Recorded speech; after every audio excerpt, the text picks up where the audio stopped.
Hello students, कैसे हो। आज हम लोग रसायन विज्ञान में पढ़ेंगे अवक्षेपण अपक्रिया, उपचयन अपक्रिया, अपचयन अपक्रिया, रेडॉक्स अपक्रिया, उत्क्रमणीय अपक्रिया, संक्षारण, विकृत गंधिता। तो सबसे पहले पढ़ेंगे अवक्षेपण अपक्रिया। अवक्षेपण अपक्रिया क्या है? ऐसी रासायनिक अपक्रिया जिसमें अवक्षेप का निर्माण होता है अवक्षेपण अपक्रिया कहलाती है। जैसे AgNO3 प्लस NaCl, मतलब सिल्वर नाइट्रेट और NaCl सोडियम क्लोराइड जब क्रिया करते हैं तो क्रिया करने के बाद बनता है AgCl प्लस NaNO3। AgCl जो बनता है सिल्वर क्लोराइड, इसी का अवक्षेप बनता है। अवक्षेप को रासायनिक अपक्रिया में तीर इसी तरह नीचे की ओर तीर लगाकर दिखाते हैं।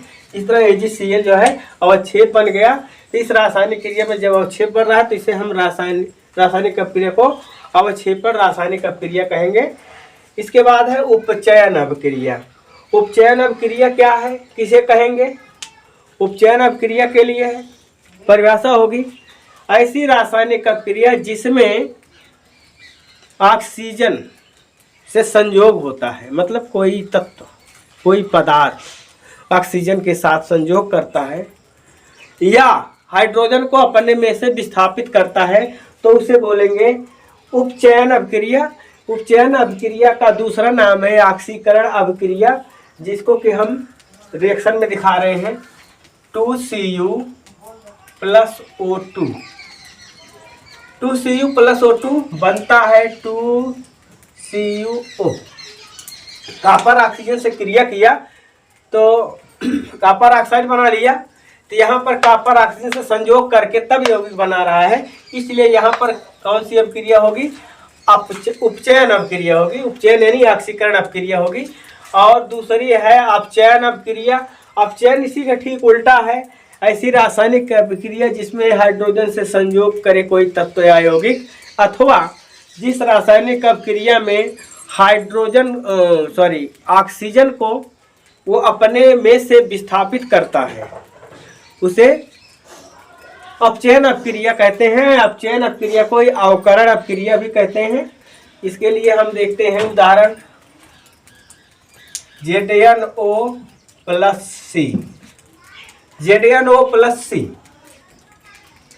यहाँ से बनता है Zn प्लस CO2, मतलब यहाँ 2ZnO कर देते हैं तो 2Zn प्लस CO2।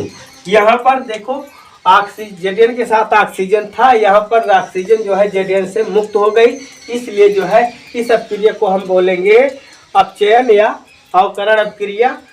तीसरी है, इसके बाद है रेडॉक्स अपक्रिया।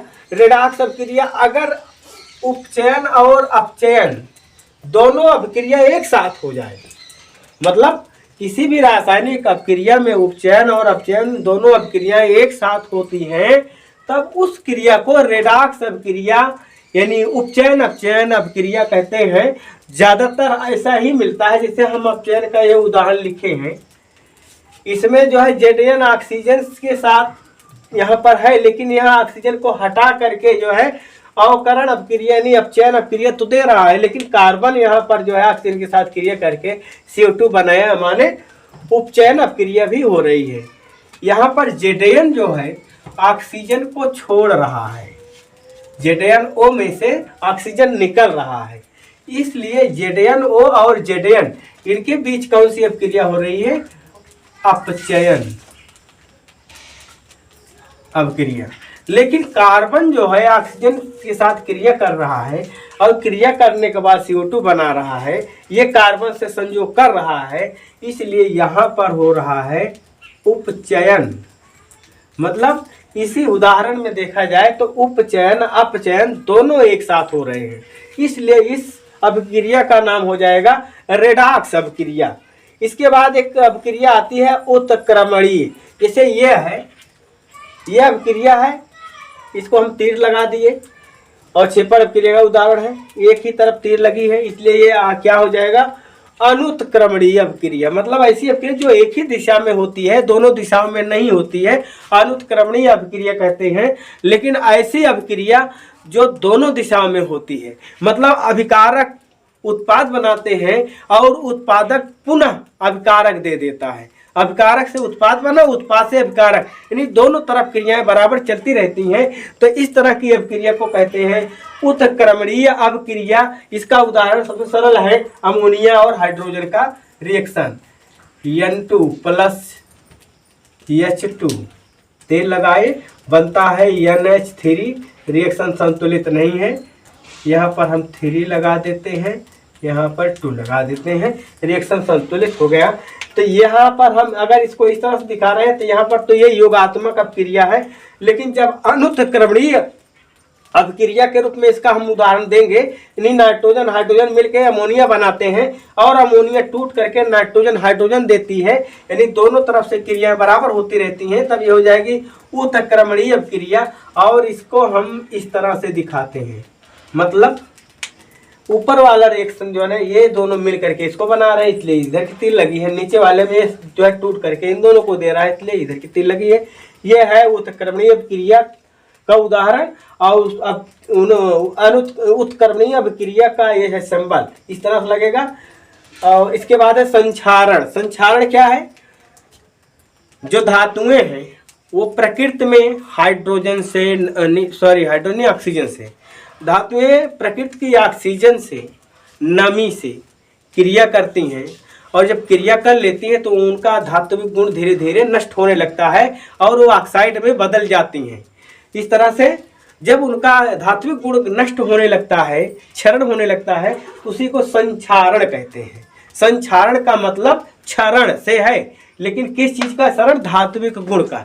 धातुएं नमी और वायु से क्रिया करके क्षरित होने लगती हैं, माने अपने धात्विक गुणों को धीरे धीरे नष्ट होने लगती हैं, उनके धात्विक गुण नष्ट होने लगते हैं, खोने लगती हैं अपने धात्विक गुणों को। तो इसी को कहते हैं संक्षारण। परिभाषा क्या होगा? धातुएं प्रकृति में नमी और वायु से क्रिया करके ऑक्साइड बना लेती हैं, जिससे उनका धात्विक गुण धीरे धीरे नष्ट होने लगता है। इसी को कहते हैं संक्षारण। अगली हेडिंग है विकृत गंधिता। विकृत गंधिता क्या है? विकृत गंधिता के लिए क्या है कि जैसे खाना हम सुबह में बनाए, गर्मी का महीना है, खाना सुबह में बनाए और सुबह में खाना बनाने के बाद क्या हुआ? अब गर्मी का महीना, खाना सुबह बनाए, खाए, उसके बाद जो बचा रख दिए, शाम को हम वही खाना खाने बैठते हैं तो खाने की जो महक थी, वो उसकी जो खुशबू थी, वो गड़बड़ हो गई। नहीं, उसकी खुशबू कैसे हो गई? गड़बड़ हो गई, मतलब अच्छा नहीं लग रहा है, वो उसकी महक ही बदल जाती है, तो खाने की इच्छा इससे नहीं होती है, नहीं उसकी खुशबू बदल जाती है।